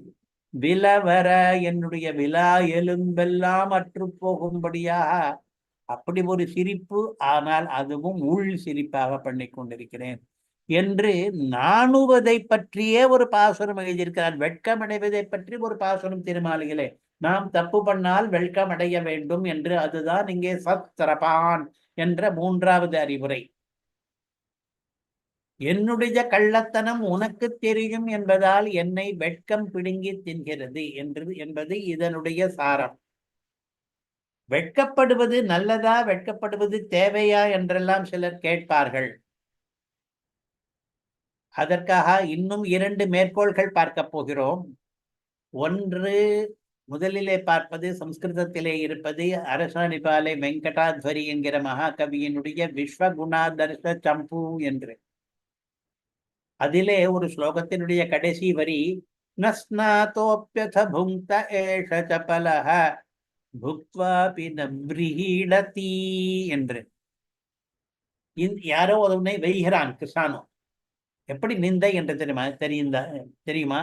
நஸ்நாதோபி, ஸ்நானம் பண்ணாமலே கூட புங்க்த ஏஷ சபலஹ, சாப்பிடுகிறான் இந்த சபலன். ஸ்நானம் பண்ண வேண்டிய சமயத்திலே ஸ்நானம் பண்ண, அதுக்கு முன்னே இருக்கிற வரிகளை எல்லாம் பார்த்தால் இவன் கார்த்தாலே ஸ்நானம் பண்ணிவிட்டானா, ஆனால் அதற்கு பிறகு இவனுக்கு ஒரு ஸ்நான பிரசக்தி ஏற்பட்டதாம், அதாவது தீட்டுப்பட்டு விட்டதாம். தீட்டுப்பட்ட பிறகு நஸ்நாதா, அதுக்கு ஒரு தடவை தீர்த்தமாட வேண்டாமோ? அப்படி தீர்த்தமாடாமல் தினம் தினம் கார்த்தால ஒரு தடவை தீர்த்தமாடினால் போதும் என்று வைத்துக் கொண்டு அப்படியே சாப்பிட வேற போய்விடுகிறான் இவன் தீட்டோடு கூடவே. அதுதான் போனால் போகட்டும் என்றால் புக்த்வாபி நவ்ரீடதி, அப்படி சாப்பிட்டு விட்டு கொஞ்சம் வெட்கமாவது பட வேண்டாமோ? அப்படி 4 பேர் அறிய தீட்டோடு கூட நாம் அப்படியே ஸ்நானம் பண்ணாமலே சாப்பிட்டு விட்டோமே என்ற வெட்கம் கூட இல்லாமல் இருக்கிறானே என்று ஒரு நிந்தை பண்ணுகிறார். அவருடைய எண்ணம் தவறு செய்துவிட்டால் அதற்கு வெட்கப்பட வேண்டும் என்பது. அடுத்தது கலியன் என்கிற திருமங்கை ஆழ்வார் பெரிய திருமொழியிலே நாணினேன் வந்துன் திருவடியடைந்தேன் நைமிஷாரணியத்துளெந்தாய். நான் நாணினேன். நாணம் என்றால் வெட்கம். ஏன் நாணினேன் என்றால் தவறெல்லாம் இழைத்திருக்கிறேனே என்பதாலே நாணினேன். அதற்கு பிறகு அந்த நாணத்துக்கு பிறகு வந்து உன் திருவடி அடைந்தேன் நைமிஷாரண்யத்துள் எந்தாய் என்று. ஆஹா, ஆழ்வார்களும் பெரியோர்களும் மகாகவிகளும் சேர்ந்து சொல்வது, வெட்கப்படுவது என்பதே நல்லது. நாம் செய்த பிழைகளை எல்லாம் நினைவு கூறும்போது அதற்காக வெள்குவது நாணுவது என்பது நல்லது என்று. அதுதான் இந்த ஸ்லோகத்திலே சத்திரபான் என்று இருக்கிறது. அதற்கு அடுத்தது சானுதாபான் என்பது 15லே 4வதான அறிவுரை. இது நாம் அனுதாபம் கொள்ள வேண்டும் என்று. இங்கே பிரகாசிக்க வியாக்கியானம் என்ன சொல்கிறது? இவ்விரண்டும் நேர்ந்தால் அனுதாபமும் கொள்ளுகிறார்கள் என்று. இவ்விரண்டு என்று சொன்னது எது என்றால் உபாய வியபாய. இந்த இரண்டும் உபாயமாக இன்னொன்றை அனுஷ்டிப்பது என்கிறதும் தப்பு, வியபாய தப்பான காரியங்களை பண்ணுவது என்பதும், பாவச்செயல்களை புரிவது என்பதும் தப்பு. இந்த இரண்டும் நேர்ந்தால் ததுபய கரணே என்பதற்கான தமிழ் அனுவாதம் இது. இவ்விரண்டும் நேர்ந்தால் சானுதாபான் அனுதாபமும் கொள்ளுகிறார்கள் இவர்கள் என்று. அனுதாபம் என்றால் பశ్చాத்தாபம். இந்த அனுதாபம் என்பது முக்கியம் என்பதை பலமுறை பலபடியாக சுவாமி தேசிகன் சொல்லிக் கொண்டிருக்கிறார். அதிகார சங்கிரகம் என்கிற தேசிக பிரபந்த பாசுரம் ஒன்று, உளதான வல்வினைக்கு உள்ளம் வெறுவி உலகளந்த வளர்த்தாமரையினை மன்சரணாக வரிப்பவர் தாம் என்று. உளதான வல்வினைக்கு, வல்விலை வலியதொரு வினை கர்மாவுக்கு உள்ளம் வெறுவி, தன்னுடைய உள்ளம் மனசிலே வெறுவல் ஏற்பட்டு, அதுதான் அனுதாபம். மனது உடைந்து போய், மனது ஒடிந்து போய், மனது தவித்து போய் பிறகு அவன் பிராயஷ்சித்தத்துக்கு போக வேண்டும். அதுதான் அனுதாபம் என்பது. அனுதாபாதுபரமாத் பிராயஷ்சித்தோன்முகத்வதா என்ற ஸ்லோகத்துக்கு அர்த்தம், ஒரு பாவம் கழிய வேண்டுமானால் பிராயஷ்சித்தம் பண்ணால் கழியும் என்று சாஸ்திரங்கள் சொன்னாலும் கூட 1/4 பங்குதான் கழியும் பிராயஷ்சித்தத்தினாலே. 4 கால் பங்குகள் இருக்கின்றன அந்த பாவத்தை கழிப்பதற்கு. முதல் 1/4 பங்கு அனுதாபத்தினாலே கழியும். பிராயஷ்சித்தம் பண்ணாவிட்டால் கூட இந்த உள்ளம் வெறுவல் இருக்கிறதே, அதனாலேயே 1/4 பங்கு பாவம் கழிந்து போய்விடும். 2வது 1/4 பங்கு உபரமத்தினாலே கழியும். உபரமம் என்றால் இதற்கு பிறகு அந்த பாவத்தை மறுபடியும் பண்ணாமல் இருப்பது. உபரமம் என்றால் ஓய்வு, ஓய்வு என்றால் அது திரும்பி பண்ணாமல் இருப்பது. பாவத்துக்கு ஓய்வு கொடுத்து விடுது. ஒருவன் உபரமம் மாற்றம் பண்ணுகிறான், வேற எதுவும் பிராயஷ்சித்தம் பண்ணிக்கொள்ளவில்லை என்றால் பரவாயில்லை, இந்த உபரமத்தின் பலனாக அவனுக்கு 1/4 பங்கு பாவம் கழிந்து விடுகிறது. பிராயஷ்சித்தோன்முகத்வதா 3வது 1/4 பங்கு இவன் பிராயஷ்சித்தத்தை பண்ணிக்கொள்ள வேண்டும் என்று உன்முகனாகும் பொழுதே கழிந்து விடுகிறது. அதற்கான சன்னாகங்களை எல்லாம் பண்ணி நாம் பிராயஷ்சித்தம் பண்ணிக்கொள்ள வேண்டும். ஆனால் பிராயஷ்சித்தம் என்பது மிகவும் கடிதாக இருக்கிறது, கஷ்டமாக இருக்கிறது. சாந்திராயண பிராயஷ்சித்தம், பிராஜாபத்திய கிருஷ்ண பிராயஷ்சித்தம் என்று உபவாச கர்ப்பேதமாக இருக்கிறது. அந்த பிராயஷ்சித்தங்களை எல்லாம் என்னால் பண்ண முடியுமோ முடியாதோ என்று பயம் இருக்கிறது. ஆனால் பண்ணிக்கொள்ள வேண்டும் என்ற ஆர்வம் இருக்கிறது என்றால் அந்த பிராயஷ்சித்தத்துக்கு இவன் உன்முகனாக ஆனானே, பண்ண வேண்டும் என்று நினைத்தானே, அதனாலேயே கூட 1/4 பங்கு போய்விடும். பிராயஷ்சித்தம் பண்ணுவதற்கு முன்னேயே கூட இவன் 3/4 பங்கு பாவத்தை கழித்து விடலாம். இப்படி ஒரு தவறை பண்ணிவிட்டோமே என்று அனுதாபம் கொள்வதாலே 1/4 பங்கு போகும். இனிமேல் இந்த தவறை பண்ண மாட்டேன் என்று சங்கல்பித்துக் கொண்டு அதை நிறுத்தி விடுவதாலே இன்னொரு 1/4 பங்கு போகும். நான் இதற்கு பிராயஷ்சித்தம் பண்ணிக்கொள்ள வேண்டும், பண்ணியே தீர வேண்டும் என்று அபிசந்தி ஏற்படுவதாலே இன்னொரு 1/4 பங்கும் போய்விடும். அப்புறம் பிராயஷ்சித்தம் என்பதாலே ஒரு 1/4 பங்கு போகும் என்று விவரிக்கிறார் சுவாமி தேசிகன். ரகசியத்திரைசாரத்திலே ஒரு சூக்தி, யதோச்சிதமாக லஜ்ஜானுதாபங்கள் பிறந்து என்று. லஜ்ஜா அனுதாபம் என்று இந்த ஸ்லோகத்திலே சத்ரபான் சானுதாபான் என்று பக்கத்திலே போட்டாரே, திரபையும் அனுதாபத்தையும், அதே மாதிரி லஜ்ஜானுதாபங்கள் என்று. லஜ்ஜா என்கிற வெட்கமும் அனுதாபம் என்கிற பச்சாத்தாபமும் சேர்ந்து பிறந்து யதோச்சிதமாக பிறந்து இவனுடைய பாவம் கழியும் என்று. அதனாலே பாவத்தை கழித்துக் கொள்வதற்காக அனுதாபம் முக்கியம் என்பது 4வது விஷயம். இந்த ஸ்லோகத்தில் இருக்கிற 15 விஷயங்களிலே 5வது விஷயம் பிராயஷ்சித்த பிரபத்தி என்பதை பற்றி. பூயோபி பிரபத்யா என்று இங்கே பத பிரயோகம். பூயோபி மறுபடியும் தொத்து உன்னிடம் பிரபத்தியா சரணமடைவதாலே. மறுபடி இப்பொழுது பார்க்க போகிற சூக்தி முதலாந்தகம் சுவாமியினுடைய பிரகாசிகா சூக்தி. மறுபடி பிராயஷ்சித்த பிரபத்தியை செய்து அந்த பாவங்களை போக்கிக் கொள்ளுகிறார்கள் என்று. அதாவது உத்தர கிருத்தியமாக புத்திபூர்வகமாக ஏதாவது அபராதம், உட்கட்டமான அபராதம், மகாபராதம் நிகழ்ந்து விட்டால் மறுபடி பிராயஷ்சித்த பிரபத்தி என்று ஒன்றை பண்ணிக் கொள்ளுகிறார்கள் என்று. ஏன் பிராயஷ்சித்தம் பண்ணினால் போதுமே, அதாவது ஸ்மிருதிகளில் விதித்திருக்கிற பிராயஷ்சித்தம் போதுமே, எதுக்காக பிராயஷ்சித்த பிரபத்தி என்று பண்ணிக் கொள்கிறார்கள் என்றால் அதையும் தான் ஆகமங்கள் பிராயஷ்சித்தத்துக்கு பதிலாக விதித்திருக்கின்றன. பிராயஷ்சித்தம் பண்ணினால் போதும். பிராயஷ்சித்தம் ஒவ்வொன்றுக்கும் தனித்தனியாக பண்ண வேண்டும். நான் நேற்று ஒரு தவறு பண்ணிவிட்டேன், என்னுடைய இந்திரியங்களுக்கு ஆள்பட்டு அதனாலே என்னை இந்திரியங்கள் இழுத்த வழியிலே போனதுனாலே ஒரு தவறு நடந்துவிட்டது. நான் முந்தா நாள் வேறு ஒரு தவறு பண்ணினேன், எங்கேயோ சாப்பிடக்கூடாத இடத்திலே சாப்பிடக்கூடாத வஸ்துவை சாப்பிட்டு விட்டேன். நான் அதற்கு முன்னால் தெரிந்தே வேறு ஒரு தவறு பண்ணினேன் என்று இப்படி தவறுகள் நிறைய பண்ணி இருக்கும் பொழுது ஒவ்வொன்றுக்கும் தனித்தனியாக பிராயஷ்சித்தங்களை விதிக்கின்றன ஸ்மிருதிகள். அபக்ஷணமா அதற்கு பிரம்மகூர்த்த பஞ்சகவ்ய பிராசனம் என்பது பிராயஷ்சித்தம். இன்னொன்று தல்பகமனமா அதற்கு இன்னொரு பிராயஷ்சித்தம். இப்படியாக பிராயஷ்சித்தங்கள் பலவாறாக இருக்கின்றன. நிஷ்கிரியா என்று ஒரு பெயர். பிராயஷ்சித்தங்களையே பண்ணி மாளாது என்று தயாசதகத்திலே சொல்கிறார் தேசிகன். பிரசமயிதுமசேஷம் நிஷ்கிரியாபிர்ன சக்கியம்.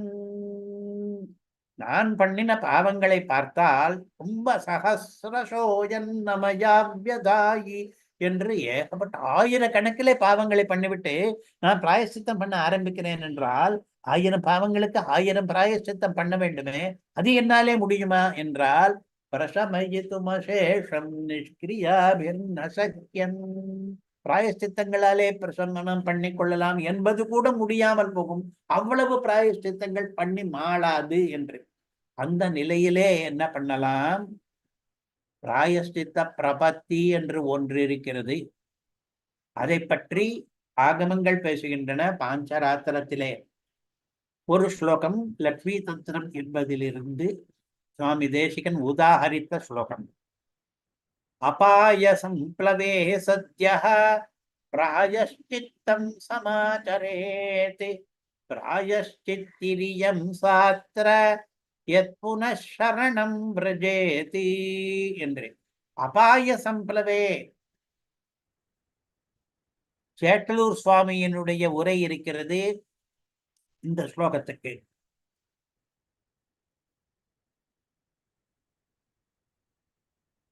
சேட்டலூர் நரசிம்மாச்சாரிய சுவாமி, மகாமகோபாத்தியாய சுவாமி, அவர் நிறைய கிரந்தங்களை எழுதியிருக்கிறார். ஆனால் நாம் அவருடைய வைபவத்தை இத்தனை நாள் வரையில் அவருடைய புஸ்தகங்களிலிருந்து பார்த்ததில்லை. இப்பொழுது இந்த ஸ்லோகத்துக்கான உரை சேட்டலூர் சுவாமியிடமிருந்து. அபராதங்கள் உண்டாயிற்றாகில், அபாய சம்பளவே என்பதற்கு அவர் எழுதுகிற அர்த்தம், அபாயம் நேர்ந்தால் என்றால் அபராதங்கள் உண்டாயிற்றாகில் சத்யஹா அப்பொழுதே. இது ஒரு விஷயம் அதிகமாக இருக்கிறது. இதிலே பிராயஷ்சித்தம் தான் இருக்கிறதே, அதனாலே அதை பண்ணிக்கொள்ளலாம். இன்னும் 2 அபராதம் பண்ணிவிட்டு அதற்கு பிறகு பண்ணிக்கொள்ளலாம் என்று தள்ளி போடுவது கூடாது. அப்பொழுதே இவனுடைய அபராதத்திலே இவன் தவிக்க வேண்டும். உளதான வல்வினைக்கு உள்ளம் வெறுவி. அப்படி உள்ளம் வெறுவிற்றானால் அதை எப்படி பிராயஷ்சித்தத்தை தள்ளி போடுவான்? அப்பொழுதே தான் பண்ணுவான். பிராயஷ்சித்தம் சமாச்சரேதி, பிராயஷ்சித்தத்தை செய்ய வேண்டும். அத்திர இந்த விஷயத்திலே புனக மறுபடியும் சரணம் விரஜேதி சரணாகதி செய்தல் என்பது பிராயஷ்சித்தி, அந்த பிராயஷ்சித்தம் ஆகும். மறுபடி ஒரு தடவை பெருமாளை சரணாகதி பண்ணுவது என்பது பிராயஷ்சித்தமாக அமையும் என்று லட்சுமி தந்திரம் சொல்லுகிறது. இதில் மறுபடியும் என்பதையும் புனகா என்பதையும் கவனிக்க வேண்டும். அதாவது இவன் ஏற்கனவே சரணாகதி அனுஷ்டித்தவன் தான், அவனுக்குத்தான் பாவங்கள் அதிகமாக புத்தி பூர்வகமாக தெரிந்து தெரிந்தே நேரிட்டு விட்டன. அப்பொழுது அவன் பிராயஷ்சித்தம் பண்ணியாக வேண்டும் என்பதையும் இந்த ஸ்லோகம் சொல்லுகிறது. அந்த பிராயஷ்சித்தத்திலே ஒரு வகைதான் பிராயஷ்சித்த பிரபத்தி என்கிற புனഃசரணம் பிரஜேதி என்பதையும் இந்த ஸ்லோகம் சொல்லுகிறது. அதனால் பிரமாண சரணராக இருக்கிற நாம் பூயோபி தத் பிரபத்யா பிரசமித கலுஷானு என்று இந்த ஸ்லோகத்திலே சொன்னபடி மறுபடியும் பெருமாளிடமே பிராயஷ்சித்த பிரபத்தியை பண்ணிக்கொண்டு தங்களுடைய பாவங்களை போக்கிக் கொள்ள வேண்டும். இப்பொழுது 15 6வது, இது 4வது பாதத்திலே இருக்கிற. 3வது பாதத்திலே இருப்பதை பின்னாலே போட்டதற்கு காரணம் இதற்கு அவை அடைமொழிகளாக வந்திருக்கின்றன. ஸ்வவர்ணாசிரம சுபச்சரிதானே, இவர்களுடைய சரித்தம் இருக்கிறதே, சரித்தம் என்றால் நடத்தை. அந்த நடத்தை சுபமாக இருக்க வேண்டும், நன்னடத்தையாக இருக்க வேண்டும், நல்லொழுக்கம் கொண்டிருக்க வேண்டும். சரணாகதன் கூட, சரணாகதனுக்கு நல்லொழுக்கம் என்றால் என்ன என்றால், சரணாகதனுக்கும் சரி மற்றவர்களுக்கும் சரி நல்லொழுக்கம் என்பதே ஸ்வவர்ணாசிரம தர்மம் தான். அவரவர்களுடைய வர்ணத்துக்கும் ஆசிரமத்துக்கும் ஏற்பட்ட தர்மங்களை அனுஷ்டிப்பதுதான் சுபச்சரித்தம், நல்லொழுக்கம், நன்னடத்தை என்பது. பார்ப்பான் பிறப்பொழுக்கம் கொன்ற கெடும் என்ற திருவள்ளுவர் திருக்குறளில் கூட பிறப்பொழுக்கம் என்ற பதத்தை இட்டிருக்கிறார். இவன் எந்த ஜாதியிலே பிறந்திருக்கிறானோ அதற்கேற்றதாக ஒழுக்கம் இருக்கும். அதான் வர்ணாசிரம தர்மம் என்பது. இந்த பிரகாசிகா வியாக்கியானம் 6வதை இப்படி தெரிவிக்கிறது, வர்ணாசிரம தர்மங்களை அனுஷ்டித்து வருகிறார்கள் என்று. இதற்கு எதிர்வாதம் உண்டு. நான் ஏற்கனவே பார்த்ததுதான் எதற்காக வர்ணாசிரம தர்மங்களை அனுஷ்டிக்க வேண்டும் என்று. எதிர்வாதம் பண்ணுபவர்கள் என்ன சொல்லுகிறார்கள், நாம் நல்ல வேளையாக பாக்யவசமாக பகவத் ராமானுஜ சம்பிரதாயத்திலே சேர்ந்திருக்கிறோம், பகவத் ராமானுஜரை ஆசிரியித்திருக்கிறோம், நமக்கு நம்முடைய ஆச்சாரியரிடம் பிரதிபத்தி அதிகமாக இருக்கிறது, நாம் பிரபத்தியும் பண்ணி கொண்டாகிவிட்டது என்றால் அதற்கு பிறகு எதற்கு தர்மானுஷ்டானம்? பின்ன என்ன பண்ண வேண்டும், எப்படி வாழ வேண்டும், உத்தர கர்த்தியம் என்பது எப்படி இருக்க வேண்டும் என்று கேட்டால், அவர்களை கேட்டால் அவர்கள் இப்படி எழுதியும் வைத்திருக்கிறார்கள், பிரச்சாரமும் பண்ணுகிறார்கள். பசித்த போது புசித்து, வியர்த்த போது குளித்து, ராமானுஷா என்றிருக்கை என்று எழுதி வைத்திருக்கிறார்கள். எந்த தர்மமும் இவனுக்கு தேவையில்லை. எப்பொழுது பசிக்கிறதோ அப்பொழுது சாப்பிடலாம், எப்பொழுது குளிக்க வேண்டும் என்று வேர்த்து கொட்டுகிறதோ அப்பொழுது குளிக்கலாம், எப்பொழுதும் ராமானுஜனே தஞ்சம் என்றிருந்தால் போதும் என்று பிரச்சாரம் பண்ணி கொண்டிருக்கிறார்கள். ஒரு சாரார் பிரபந்தனுக்கு எந்த தர்மமும் எந்த சாஸ்திரமும் கட்டுப்படுத்தாது என்று அந்த கொள்கையை தகர்க்கிறார் இங்கே. ஸ்வவர்ணாசிரம சுபச்சரிதான் என்று சந்தியாவந்தனம், பஞ்சமகா யஜ்ஞம் முதலியவை வர்ணாசிரம தர்மங்கள். எந்த வர்ணத்துக்கு எந்த ஆசிரமத்துக்கு என்றால், சந்தியாவந்தனம் என்பது த்விதர் இருபிறப்பாளர் எல்லாருக்கும், பஞ்சமகா யஜ்ஞம் என்பது கிரகஸ்தாசிரமிக்கு மாத்திரம். அதனாலே சில தர்மங்கள் எந்த ஆசிரமத்துக்கு எந்த வர்ணத்துக்கு என்று பார்த்து செய்ய வேண்டும். 4 வர்ணங்கள் இருக்கின்றன, 4 ஆசிரமங்கள் இருக்கின்றன, அவற்றுக்கேற்ற மாதிரி 4 4 16 வகையான தர்மங்கள் இருக்கின்றன, வர்ணாசிரம தர்மங்கள் என்ற பெயரிலே. அதனாலே தான் இங்கே ஸ்வ என்ற பதத்தை போட்டிருக்கிறார். ஸ்வவர்ணாசிரம சுபச்சரிதான், தன்னுடைய வர்ணத்துக்கும் தன்னுடைய ஆசிரமத்துக்கும் எது விகிதமாக இருக்கிறதோ அந்த நல்லொழுக்கத்தை இவர்கள் கொண்டிருக்கிறார்கள் என்று. பிரசங்காதி வேறொரு விஷயம். இவர்கள் அதாவது பசித்த போது புசித்தால் போதும் என்றெல்லாம் வாதாடுபவர்கள் பஞ்சமகா யஜ்ஞம் முதலியவற்றை விட்டு விடுகிறார்கள். பொழுது எல்லாரும் தானே விட்டு விடுகிறார்கள் என்றால் அவர்கள் அதே கொள்கையாக கொண்டிருக்கிறார்கள். பகவத்கீதையிலே பகவான் எந்த பஞ்சமகாயஜ்ஞத்தை பற்றி அடிக்கடி பேசினாரோ, கீதா பாஷ்யத்திலே ராமானுஜர் பல பல இடங்களிலே இந்த பஞ்சமகாயஜ்ஞம் பண்ணியாக வேண்டும் என்று பேசினாரோ, அதையே ராமானுஜ மதாவலம்பிகள் வேண்டாம் என்று விட்டு விட்டுகிறார்கள். அதை நிந்திக்கிறார் அரசாணிபாலை கவி. முஞ்சந்த பஞ்சயஜ்ஞான் என்று, பஞ்சயஜ்ஞங்களையே இப்படி விட்டு விடுகிறீர்களே என்று நிந்திக்கிறார். ஏனென்றால் அது வர்ணாசிரம தர்மம். வர்ணாசிரம தர்மம் தேவையில்லை என்று அவர்கள் புதுசாக ஒரு கொள்கை. அதை ராமானுஜர் மேல் திணிப்பதெல்லாம் வேற. ராமானுஜர் என்னவோ அதெல்லாம் தேவை என்று தான் சொல்லுகிறார், திரும்பி திரும்பி சொல்கிறார். ஸ்ரீபாஷ்யத்தின் முடிவிலே கூட பக்தி யோகம் எல்லாம் பண்ணால் வர்ணாசிரம தர்மானுகிரகீத ததுபாசன ரூப தத் சமாராதன பிரீதா என்று பகவத் பிரீத்திக்காக வர்ணாசிரம தர்மங்களை அனுஷ்டிப்பதே தான் பகவத் உபாசனம், அதையே பண்ணுங்கள் என்று கடைசி சூத்திரத்தின் வியாக்கியானத்தில் கூட சொல்லுகிறார். கீதா பாஷ்யத்தில் ஏற்கனவே சொன்னபடி அடிக்கடி சொல்லுகிறார். இப்படி அவருக்கு மிகவும் இஷ்டமான பஞ்சமகா யஜ்ஞம் முதலிய வர்ணாசிரம தர்மங்களை அவரிடம் அதிக பிரதிபத்தி கொண்டிருக்க செய்தேயும் அதற்கு எதிரான கொள்கையை வைத்துக் கொள்வது கூடாது. ஸ்வவர்ணாசிரம சுபச்சரிதான் என்று சொல்லும்படி நாம் இருக்க வேண்டும். 6வது வரைக்குமாக இருக்கிறது, இப்பொழுது நிறுத்திக் கொள்ளலாம். கவிதார்க்கிக சிம்ஹாய கல்யாண குணசாலினே ஸ்ரீமதே வெங்கடேஷாய வேதாந்த குரவே நமः. ஸ்ரீமதே நிகமாந்த மகாதேசிகாய நமः.